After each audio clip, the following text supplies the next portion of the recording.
नमस्कार विद्यार्थी मित्र हो. मी प्राध्यापक फिरोज पठाण. विषय राज्यशास्त्र. शैक्षणिक वर्ष 2020-21 मध्ये आपले मनपूर्वक स्वागत. 12वीचा अभ्यास सुरू करण्याआधी आपण 11वीमध्ये राज्यशास्त्र विषयामध्ये जो अभ्यास केला त्याचा आपण थोडक्यामध्ये आढावा घेणार आहोत. तर आपण 11वीला अभ्यास करत असताना एकूण 4 भागांच्या माध्यमातून 10 प्रकरणांचा अभ्यास केला. त्यातील पहिला भाग म्हणजे राजकीय संकल्पना. याचा अभ्यास करत असताना सुरुवातीला आपण प्रस्तावना पाहिली. त्याच्यामध्ये प्रकरण पहिले राज्य. राज्य याचा अभ्यास करत असताना आपण या प्रकरणाची प्रस्तावना त्या ठिकाणी पाहिलेली आहे. त्याच्यानंतर याच्यामध्ये राष्ट्र ही आपण एक संकल्पना पाहिलेली आहे. राष्ट्र ही संकल्पना पाहत असताना त्याची जी आपण व्याख्या सांगितलेली आहे ती व्याख्या म्हणजे प्रामुख्याने एका विशिष्ट आत्मीयतेच्या भावनेने एकत्र जोडला गेलेला लोकसमूह म्हणजे राष्ट्र. अशा पद्धतीने आपण ही व्याख्या आणि इतर बाकीच्या व्याख्यांचा आपण त्या ठिकाणी अभ्यास केलेला आहे. त्यानंतर राष्ट्राची वैशिष्ट्ये कोणकोणती आहेत किंवा त्याला आपण लक्षणे सुद्धा म्हणतो, ती लक्षणे त्या ठिकाणी आपण पाहिलेली आहेत. त्याच्यानंतर याच्यामध्ये आणखीन आपण एक संकल्पना पाहिली आणि ती संकल्पना म्हणजे राष्ट्रवाद. मग साधारणपणे राष्ट्रवाद म्हणजे काय तर आपण पाहिलं होतं की आपल्या देशावर आपले असणारे प्रेम म्हणजे राष्ट्रवाद होय. राष्ट्रवाद पाहत असताना आपण राष्ट्रवादाचे वेगवेगळे प्रकार त्या ठिकाणी अभ्यासलेले आहेत. आणि त्याच्यानंतर आपण आणखीन एक संकल्पना पाहिलेली होती आणि ती संकल्पना म्हणजे राज्य. राज्य ही संकल्पना पाहत असताना आपण राज्याची व्याख्या त्या ठिकाणी अभ्यासलेली आहे. आपण असं पाहिलं होतं की राज्य म्हणजे काय तर राज्य म्हणजे एका विशिष्ट भूप्रदेशावर सुसंघटित झालेला लोकसमूह म्हणजे राज्य होय. राज्य निर्माण होण्यासाठी काही घटक महत्त्वाचे असतात, त्याच्याशिवाय राज्य निर्माण होणार नाही. मग साधारणपणे राज्य निर्माण होत असताना आपण पाहिले की लोकसंख्या असेल, भूप्रदेश असेल, शासन संस्था त्यालाच आपण सरकार असे म्हणतो, किंवा सार्वभौमत्व हा एक घटक आपण पाहिलेला होता. म्हणजे साधारण 4 घटक आणि सार्वभौमत्वाचे आपण 2 पैलू त्या ठिकाणी अभ्यासलेले होते. त्यातला पहिला पैलू म्हणजे अंतर्गत सार्वभौमत्व आणि दुसरा म्हणजे बाह्य सार्वभौमत्व. अशा पद्धतीने राज्य निर्माण होण्यासाठी 4 मेन घटक, मुख्य घटक आणि 2 उपघटक यांच्या माध्यमातून त्या ठिकाणी आपल्याला राज्याची निर्मितीही करता येते, हे आपण त्या ठिकाणी अभ्यासलेले होते. त्याच्यानंतर या भागातील प्रकरण नंबर 2, प्रकरण दुसरे स्वातंत्र्य आणि हक्क याची प्रस्तावना त्या ठिकाणी आपण अभ्यासलेली होती. त्याच्यानंतर स्वातंत्र्य म्हणजे काय तर साधारणपणे आपण स्वातंत्र्याला इंग्रजीमध्ये लिबर्टी असे म्हणतो. तर मग हा लिबर्टी शब्द कशा पद्धतीने तयार झालेला आहे, त्याची उत्पत्ती कशी झालेली आहे त्याचा आपण आढावा घेतलेला आहे. मग स्वातंत्र्य म्हणजे काय ते सुद्धा त्या ठिकाणी आपण पाहिलेले आहे. व्यक्तीचे व्यक्तिमत्व विकसित होण्यासाठी आवश्यक असलेली परिस्थिती म्हणजे स्वातंत्र्य होय. स्वातंत्र्याशिवाय व्यक्तीला विकास करता येत नाही. व्यक्तीला आपले व्यक्तिमत्व हे जर विकसित करायचे असेल तर त्या ठिकाणी स्वातंत्र्य त्याला असणं महत्त्वाचे आहे. त्याच्यानंतर स्वातंत्र्याचे आपण स्वरूप त्या ठिकाणी पाहिलेले आहे. मग साधारणपणे त्याच्यामध्ये नकारात्मक स्वातंत्र्य असेल किंवा सकारात्मक स्वातंत्र्य असेल किंवा स्वातंत्र्याच्या 2 संकल्पना या देखील त्या ठिकाणी आपण अभ्यासलेल्या आहेत. किंवा भारतीयांची स्वातंत्र्याविषयी काय संकल्पना आहे. साधारणपणे आपण पाहिले की 15 ऑगस्ट 1947 रोजी भारताला स्वातंत्र्याचा दर्जा हा प्राप्त झालेला आहे. अशा पद्धतीने आपण भारतीयांची स्वातंत्र्याविषयीची संकल्पना सुद्धा त्या ठिकाणी अभ्यासलेली होती. त्याच्यानंतर हक्क म्हणजे काय, आपल्याला हक्कांचे वर्गीकरण या सुद्धा संकल्पनेचा त्या ठिकाणी आपण अभ्यास केलेला होता. भारतीय संविधानातील हक्क व स्वातंत्र्याची संकल्पना ही सुद्धा त्या ठिकाणी आपण अभ्यासलेली होती. आपण पाहिलं की भारतीय संविधानामध्ये भारतीय लोकांना त्या ठिकाणी स्वतःचा विकास करण्यासाठी 6 वेगवेगळ्या प्रकारचे हक्क किंवा अधिकार त्या ठिकाणी देण्यात आलेले आहे. भारतीय राज्यघटनेतील विभाग नंबर 3 भाग नंबर 3 मध्ये कलम नंबर 12 ते 24 ही जी काही कलमं आहेत, याच्यामध्ये आपल्याला 6 वेगवेगळ्या प्रकारचे हक्क त्या ठिकाणी देण्यात आलेले आहेत की ज्याच्या माध्यमातून आपण आपला विकास त्या ठिकाणी करू शकतो. फॉर एक्झाम्पल आपण पाहिले होते की धार्मिक स्वातंत्र्याचा हक्क असेल, शोषणाविरुद्धचा हक्क असेल, अशा पद्धतीने आपण त्या ठिकाणी 6 वेगवेगळे हक्क त्या ठिकाणी पाहिलेले होते. त्याच्यानंतर आपण प्रकरण नंबर 3 प्रकरण 3 समता व न्याय याचा अभ्यास करत असताना नेहमीप्रमाणे आपण या प्रकरणाची त्या ठिकाणी प्रस्तावना पाहिलेली होती. त्याच्यानंतर समतेच्या आपण व्याख्या पाहिलेल्या होत्या, या वेगवेगळ्या होत्या. साधारणपणे एकसारखेपणा म्हणजे समता नाही. समतेविषयी वेगवेगळ्या विचारवंतांनी वेगवेगळ्या व्याख्या त्या ठिकाणी सांगण्याचा प्रयत्न केलेला आहे. परंतु व्यक्तीच्या जीवनामध्ये एकसारखेपणा निर्माण करणे म्हणजे समता नाही, तर व्यक्तीला आवश्यक असणाऱ्या गोष्टींची पूर्तता करणे म्हणजे त्या ठिकाणी समता होय, असे त्या ठिकाणी आपण पाहिलेले होते. समतेचे पैलू आपण अभ्यासलेले आहेत. त्याच्यानंतर समतेचे वेगवेगळे प्रकार त्या ठिकाणी अभ्यासलेले आहेत. ज्या पद्धतीने नागरी समता असेल, नैसर्गिक समता असेल, सामाजिक समता असेल, आर्थिक समता असेल, राजकीय समता असेल, असे आपण समतेचे वेगवेगळे प्रकार त्या ठिकाणी अभ्यासलेले होते. त्याच्यानंतर न्यायाची संकल्पना आपण पाहिलेली होती. न्याय म्हणजे काय, न्याय म्हणजेच न्यायाची व्याख्या काय आहे. व्यक्तीच्या जीवनामध्ये आपल्याला माहिती आहे की न्यायाला अतिशय महत्त्वाचे स्थान आहे.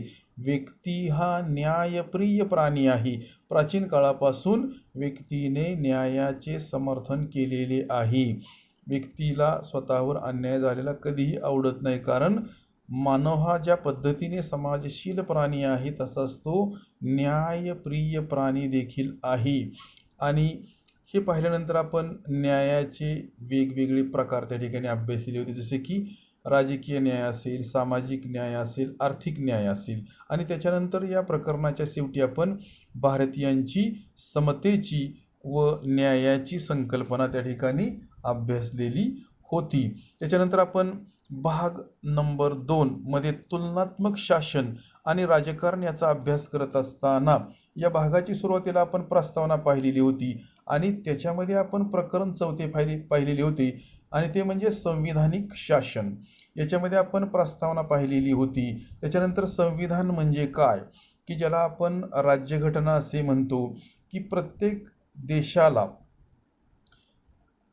राज्यघटना असते. राज्यघटनेशिवाय कोणतेही राज्य त्या ठिकाणी व्यवस्थितपणे चालविता येणार नाही.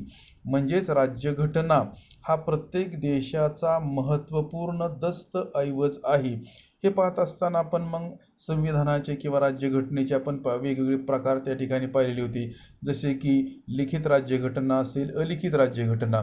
आपण पाहिले की जी राज्यघटना लिहून ठेवलेली असते त्याला लिखित राज्यघटना असे म्हणतात आणि जी राज्यघटना लिहून ठेवलेली नसते त्याला अलिखित राज्यघटना असे म्हणतात. भारताची राज्यघटना ही जगातील सर्वात मोठी लिखित राज्यघटना आहे. त्याच्यानंतर आपण संविधानवाद हा घटक पाहिलेला होता. संविधानवाद म्हणजे काय, तर शासनाचे अधिकार मर्यादित करणे म्हणजे संविधानवाद होय, हे आपण पाहिलेले होते. त्याच्यानंतर मानवी जीवनाशी निगडीत असणारी संकल्पना म्हणजे लोकशाही शासन पद्धती, की ज्या शासन पद्धतीला आपण जीवन पद्धती असे म्हटलेले आहे, कारण याच्यामध्ये व्यक्तीला जीवन जगण्यासाठी वेगवेगळे हक्क अधिकार दिले जातात आणि त्याच्या माध्यमातून व्यक्तीला स्वतःचा सर्वांगीण विकास साध्य करणं शक्य होतं. ही सुद्धा संकल्पना पाहिली. लोकशाही शासनाचे आपण त्या ठिकाणी वेगवेगळे प्रकार पाहिले, जसे की संसदीय लोकशाही असेल, अध्यक्षीय लोकशाही असेल.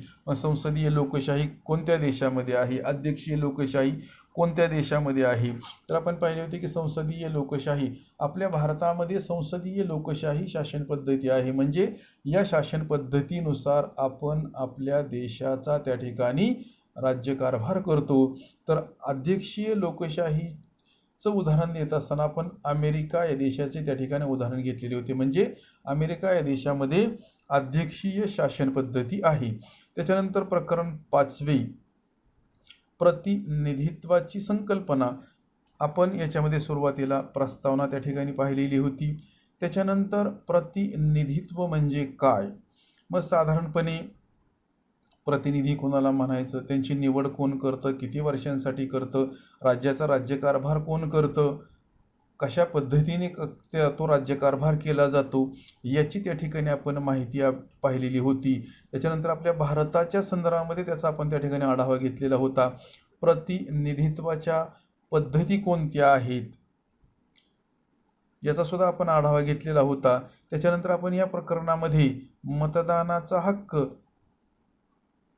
हा घटक पाहिलेला होता, की ज्या पद्धतीने लोकशाहीला जर गतिमान करायचे असेल तर त्या ठिकाणी प्रत्येक प्रौढ नागरिकाला, म्हणजेच ज्या व्यक्तीचे वय वर्ष 18 पूर्ण झालेले आहेत अशा प्रत्येक व्यक्तीला मतदानाचा अधिकार हा दिला गेला पाहिजे. आणि हा मतदानाचा अधिकार देत असताना धर्म, जात, वंश, पंथ, शिक्षण, संपत्ती अशी कोणत्याही पद्धतीची अट ही असता कामा नये.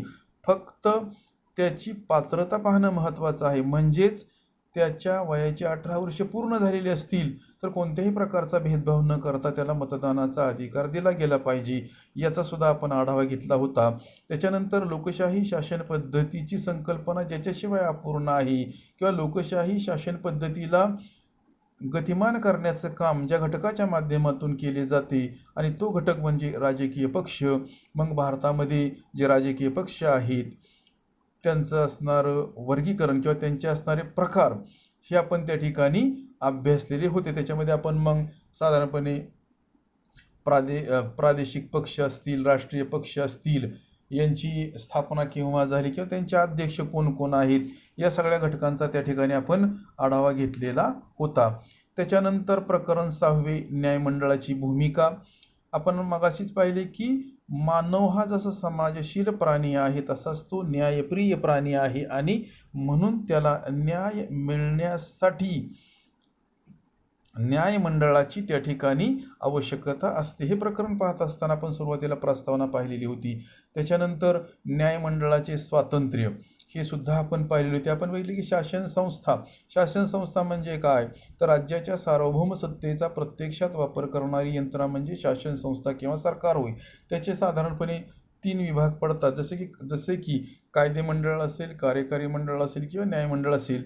आणि या माध्यमातून त्या ठिकाणी शासन संस्थेच्या माध्यमातून राज्यकारभार केला जातो. परंतु शासन संस्थेचा जो 3रा विभाग आहे, लोकांना जर व्यवस्थितपणे न्याय हा द्यायचा असेल तर त्या ठिकाणी पहिल्या 2 मंडळांपासून म्हणजेच कायदेमंडळ आणि कार्यकारी मंडळ यांच्यापासून न्यायमंडळ विभक्त असणं, न्यायमंडळ स्वतंत्र असणे महत्त्वाचे आहे, कारण त्याच्याशिवाय व्यक्तीला न्याय हा मिळणार नाही. त्याच्यानंतर आपण पाहिले की भारतीय न्याय व्यवस्था, भारताची न्याय व्यवस्था कशा पद्धतीची आहे याचा अभ्यास करत असताना आपण पाहिले की भारताची न्याय व्यवस्था ही एकेरी स्वरूपाची आहे, एकात्म स्वरूपाची आहे. साधारणपणे प्रत्येक ठिकाणी व्यक्तीला तालुका पातळीपासून ते जिल्हा पातळीपासून आणि जिल्हा पातळीपासून ते राज्य पातळीपर्यंत आणि राज्य पातळीपासून ते राष्ट्रीय पातळीपर्यंत व्यक्तीला न्याय मिळवून देण्यासाठी भारतीय राज्यघटनेच्या माध्यमातून तशा पद्धतीची व्यवस्था त्या ठिकाणी करण्यात आलेली आहे. आणि म्हणून आपण असे म्हणतो की भारतीय न्याय व्यवस्था जी आहे ती पिरॅमिडसारखी आहे, टॉप टू बॉटम आणि बॉटम टू टॉप. सर्वात वरच्या स्थानी भारताचे सर्वोच्च न्यायालय असेल आणि त्याचा निर्णय सर्व न्यायालयांवर बंधनकारक असेल आणि न्याय मिळण्याचे ते अंतिम ठिकाण असणार आहे, हे त्या ठिकाणी आपण अभ्यासलेले होते. त्याच्यानंतर आपण न्यायमंडळ व त्याची कामे कोणकोणती आहेत याचा सुद्धा त्या ठिकाणी आपण आढावा घेतला. न्यायालयीन सक्रियता म्हणजे आज न्यायमंडळाला काम करत असताना पारंपरिक पद्धतीने काम करता येणार नाही. त्यांना कोर्टाच्या बाहेर जाऊन त्या ठिकाणी काम करावे लागणार आहे. जसे की जी प्रसारमाध्यमे आहेत, मग वृत्तपत्रे असतील किंवा टी व्हीच्या माध्यमातून किंवा इतर पत्रांच्या माध्यमातून ज्या काही केसेस त्या ठिकाणी येतील त्यांचा सुद्धा त्यांना निकाल देण्याचे काम करावे लागेल. हे आपण न्यायालयीन सक्रियतेच्या माध्यमातून त्या ठिकाणी पाहिलेले होते. त्याच्यानंतर आणखीन एक आपण महत्त्वाची संकल्पना पाहिली, न्यायालयीन पुनर्विलोकन. ही संकल्पना प्रथम आपण पाहिले की कोणत्या देशाकडून आपण त्या ठिकाणी स्वीकारलेली आहे.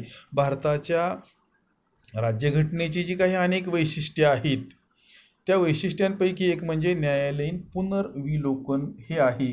आणि भारताच्या राज्यघटनेने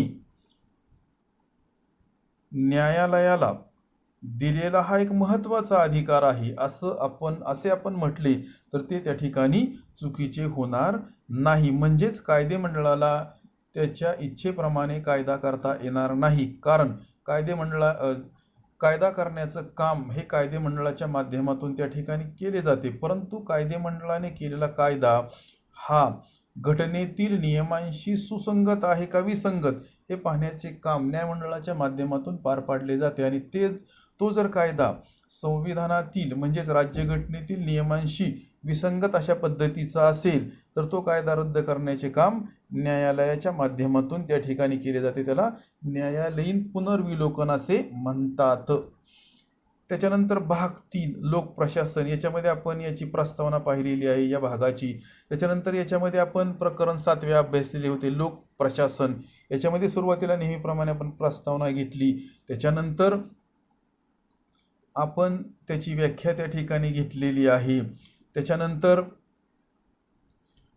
आपण राज्यशास्त्र व लोकप्रशासन यांच्यातील परस्पर संबंध त्या ठिकाणी अभ्यासलेला आहे. लोकप्रशासन हा घटक पाहत असताना आपण लोकप्रशासनाची व्याप्ती पाहिलेली आहे. आणि ही व्याप्ती पाहत असताना साधारणपणे आपण गुलिक यांचा पोस्टकॉर्प्स सिद्धांत त्या ठिकाणी अभ्यासलेला आहे आणि त्याच्या माध्यमातून लोकप्रशासन याची व्याप्ती आपण त्या ठिकाणी पाहण्याचा प्रयत्न हा केलेला आहे. आता आजच्या आधुनिक युगामध्ये लोकप्रशासनाचा विकास कसा झालेला आहे ते सुद्धा त्या ठिकाणी आपण अभ्यासलेले आहे. त्याच्यानंतर भारतातील प्रशासकीय प्रणाली कशा पद्धतीने त्या ठिकाणी काम करते, त्याच्यामध्ये लोकसहभाग हा किती प्रमाणामध्ये असतो याचा सुद्धा त्या ठिकाणी आपण आढावा घेतलेला आहे. त्याच्यानंतर आपण प्रकरण 8 विकास प्रशासन हे देखील पाहिलेले आहे. याच्यामध्ये आपण नेहमीप्रमाणे सुरुवातीला प्रस्तावना पाहिलेली आहे, नंतर विकास प्रशासनाचा उदय कसा झाला, त्याची उत्पत्ती कशी झाली, त्याचा नेमका अर्थ काय आहे, त्याची व्याख्या काय आहे, किंवा विकास प्रशासन व त्याची वैशिष्ट्ये त्यालाच आपण लक्षणे असे म्हणतो, याचा सुद्धा त्या ठिकाणी आपण अभ्यास केलेला आहे. आणि आपण पाहिले की 15 ऑगस्ट 1947 रोजी भारताला स्वातंत्र्य मिळाले. मग स्वातंत्र्य काळापासून भारताची स्वातंत्र्याची उद्दिष्टे कोणती आहेत, कारण मानव हा जसा समाजप्रिय प्राणी आहे तसाच तो स्वातंत्र्य प्रिय प्राणी सुद्धा आहे, हे आपल्याला विसरता येणार नाही. मग स्वातंत्र्य काळापासून भारताची स्वातंत्र्याविषयी जी काही उद्दिष्टे असतील, ध्येय धोरणे असतील, याचा सुद्धा त्या ठिकाणी आपण आढावा घेतलेला आहे. आणि भारताचा विकास करण्यासाठी पूर्वी नियोजन आयोग त्या ठिकाणी स्थापन करण्यात आलेला होता, परंतु आत्ताच्या सरकारने याच्यामध्ये बदल केलेला आहे आणि भारताचे नियोजन करण्यासाठी जो नियोजन आयोग त्या ठिकाणी निर्माण करण्यात आलेला होता त्याचं स्वरूप तेच असणार आहे, फक्त त्याच्या नावामध्ये बदल केला आणि त्या नियोजन आयोगाच्या जागी नीती आयोग असे त्याचे नाव त्या ठिकाणी ठेवण्यात आलेले आहे. मग हा नीती आयोग कशा पद्धतीने काम करतो, त्याचे अध्यक्ष कोण असतात, या नीती आयोगामध्ये किती सदस्य असतात, या नीती आयोगाचं कामकाज कशा पद्धतीने चालते, राज्य लेवलवर चालते का राष्ट्रीय लेवलवर चालते, याचा सुद्धा त्या ठिकाणी आपण आढावा घेतला. आणि याच्या आपल्या देशाचा विकास कशा पद्धतीने केला जातो, वेगवेगळ्या योजना कशा पद्धतीने आखल्या जातात याचा सुद्धा आपण डीपमध्ये त्या ठिकाणी अभ्यास हा केलेला आहे. त्याच्यानंतर आपण भाग 4 याचा अभ्यास करत असताना आतापर्यंत आपण वेगवेगळ्या संकल्पना पाहिल्या. राज्य असेल, राष्ट्र असेल, स्वातंत्र्य असेल, समता असेल, हक्क असेल, या संकल्पना पाहिल्या. परंतु भाग 4 मध्ये आपण आंतरराष्ट्रीय संबंधांचा त्या ठिकाणी अभ्यास केलेला आहे. आंतरराष्ट्रीय संबंधांचा अभ्यास करत असताना जर आपण जगाचा विचार केला तर जगातील कोणताही देश, मग तो अमेरिका सुद्धा असेल, हा स्वयंपूर्ण नाही. कोणताही देश हा स्वतःच्या गरजा भागवू शकत नाही. त्याला आपल्या गरजा भागविण्यासाठी इतर देशांवर अवलंबून राहावेच लागते आणि यातून जे काही संबंध निर्माण होतात त्याला आंतरराष्ट्रीय संबंध असे म्हणतात. याला जगातील कोणताही देश हा अपवाद नाही. हा 4था विभाग पाहत असताना आपण या विभागाची प्रस्तावना त्या ठिकाणी पाहिलेली आहे. याच्यामध्ये प्रकरण 9 आपण अभ्यासलेले होते. 1945 नंतरचे जग भाग 1. त्याच्यामध्ये आपण सुरुवातीला प्रस्तावना ही पाहिलेली आहे. साधारणपणे आपण पाहिलं की जगामध्ये 2 महायुद्धे झालेली आहेत. 1914 ते 1918 या कालखंडामध्ये पहिले महायुद्ध झाले. त्याच्यानंतर 1939 ते 1945 या दरम्यान जगामध्ये दुसरे महायुद्ध झाले. आणि युद्ध काय असते याचा प्रत्यय जगाला त्या ठिकाणी आलेला होता. आणि पहिल्या महायुद्धाची कारणे त्या ठिकाणी वेगळी असतील किंवा त्याचे झालेले जगावर जे काही परिणाम असतील ते सुद्धा वेगळ्या स्वरूपाचे होते. त्याच्यानंतर पुन्हा जगामध्ये परत अशा पद्धतीचं वातावरण निर्माण होऊ नये म्हणून त्या ठिकाणी राष्ट्रसंघाची स्थापना करण्यात आलेली होती. परंतु ज्या कामासाठी राष्ट्रसंघाला स्थापन करण्यात आलेले होते त्याच्यामध्ये त्याला अपयश आले आणि पुन्हा एकदा जगाला दुसऱ्या महायुद्धाला सामोरे जावे लागलेले होते. आणि 1939 ते 1945 दरम्यान हे दुसरे महायुद्ध घडलेलं होतं. आणि याची कारणे वेगळी असतील परंतु याचे जे काही परिणाम जगावर झालेले होते हे दूरगामी अशा पद्धतीचे होते, हे आपल्याला विसरता येणार नाही. आणि दुसऱ्या महायुद्धाचा शेवट हा जागतिक राजकारणामध्ये मैलाचा दगड त्या ठिकाणी ठरलेलं होतं. कारण दुसऱ्या महायुद्धाचा शेवट झाल्यानंतर पुन्हा जगाची 2 विभागांमध्ये विभागणी झाली. एक विभाग म्हणजे विभागणी झाली आणि त्यातून 2 महासत्तांचा उदय झाला. एक महासत्ता म्हणजे अमेरिका आणि दुसरी महासत्ता म्हणजे सोव्हिएत युनियन ही होय. आणि पुन्हा एकदा जगाची या 2 गटांमध्ये विभागणी झालेली होती आणि तिथून पुढं पुन्हा एकदा शीतयुद्धाला सुरुवात झालेली होती. मग शीतयुद्ध म्हणजे काय तर आपण पाहिले होते की ताणतणावाचे वातावरण म्हणजे शीतयुद्ध होय. भीतीचे वातावरण म्हणजे शीतयुद्ध होय. याच्यामध्ये प्रत्यक्ष युद्ध होत नाही परंतु युद्धाला केव्हा सुरुवात होईल हे सुद्धा त्या ठिकाणी सांगता येत नाही. अशा पद्धतीने आपण शीतयुद्धाची संकल्पना त्या ठिकाणी अभ्यासलेली होती. शीतयुद्धाचा कालखंड पाहत असताना आपण पाहिलं 1945 ते 1950 पर्यंतचा कालखंड असेल. मग आशियामधील शीतयुद्धाचा कालखंड पाहत असताना आपण 1950 ते 1959 यापर्यंतचा त्या ठिकाणी आपण कालखंड त्या ठिकाणी अभ्यासलेला होता.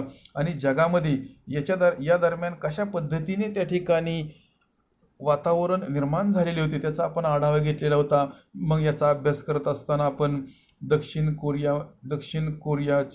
कोरियामधील वातावरण असेल, बर्लिनची भिंत असेल, व्हिएतनाममधील पेच प्रसंग असेल किंवा क्युबामध्ये जी क्षेपणास्त्र स्पर्धा झाली अमेरिका आणि सोव्हिएत रशियाच्या युनियनच्या दरम्यान याचा सुद्धा त्या ठिकाणी आपण आढावा घेतलेला होता. आणि त्याच्यानंतर प्रकरण 10 1945 नंतरचे जग भाग 2 हे शेवटचे प्रकरण त्या ठिकाणी आपण अभ्यासत असताना याची प्रस्तावना आपण पाहिली. त्याच्यानंतर आपण याचे वेगवेगळे कालखंड पाहिलेले होते. शीतयुद्धाच्या दरम्यानचे वेगवेगळे कालखंड त्या ठिकाणी आपण अभ्यासलेले होते. यातला पहिला कालखंड म्हणजे 1959 ते 1962 शीतयुद्धातील बदलांचा त्या ठिकाणी आपण काळ पाहिलेला होता. त्याच्यानंतर देतांतचा पाया पाहत असताना कालखंड 1962 ते 1972 देतांतचा पाया आपण त्या ठिकाणी पाहिलेला होता. देतांत म्हणजे काय तर शीतयुद्ध दरम्यान 2 महासत्तांमध्ये म्हणजे अमेरिका आणि सोव्हिएत युनियनमध्ये जे ताणतणाव निर्माण होत होते ते ताणतणाव कमी करण्याचा प्रयत्न म्हणजे देतांत होय. मग साधारणपणे याच्यामध्ये आपण पाहिलेली होती की क्युबामध्ये जी क्षेपणास्त्र स्पर्धा सुरू झाली अमेरिका आणि सोव्हिएत युनियन यांच्या दरम्यान, त्यावेळेला दोन्ही महासत्ता एकमेकांच्या समोर उभ्या राहिलेल्या होत्या आणि कदाचित त्यातून तिसरे महायुद्ध होईल अशा पद्धतीचं वातावरण त्या ठिकाणी जागतिक लेवलवर निर्माण झालेली होती आणि त्याच्यामुळं दोन्ही महासत्तांना याचा धोका लक्षात आला आणि त्यांनी वेळीच सर्व गोष्टी सावरण्याचा प्रयत्न केला. स्वतःवर काही निर्बंध लादण्याचा दोन्ही महासत्तांनी प्रयत्न केला आणि त्यातून तिसरे महायुद्ध हे टाळण्यामध्ये दोन्ही महासत्ता यशस्वी झालेल्या होत्या. त्याच्यानंतर कालखंड आपण पाहिला होता 1972 ते 1979 देतांतचे पर्व.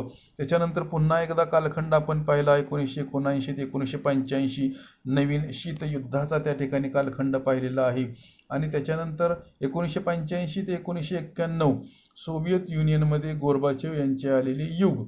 परंतु याच्यानंतरचा जो काही कालखंड आहे म्हणजे सोव्हिएत युनियनचे विघटन कसे झाले आणि जग एकध्रुवीय कसे झाले याचा सुद्धा त्या ठिकाणी आपण आढावा घेतलेला आहे. आणि इथून पुढं आपण 12वीला आपल्याला माहिती आहे की 12वीचा यंदाच्या वर्षीपासून 12वीचा अभ्यासक्रम हा बदललेला आहे आणि या बदललेल्या अभ्यासक्रमाची सुरुवात 1991 नंतरचे जग इथून सुरुवात झालेली आहे आणि वेगवेगळ्या घटकांच्या माध्यमातून आपण 12वीचा त्या ठिकाणी नवीन अभ्यास त्या ठिकाणी करणार आहोत. तर आपण आज या ठिकाणी थांबणार आहोत.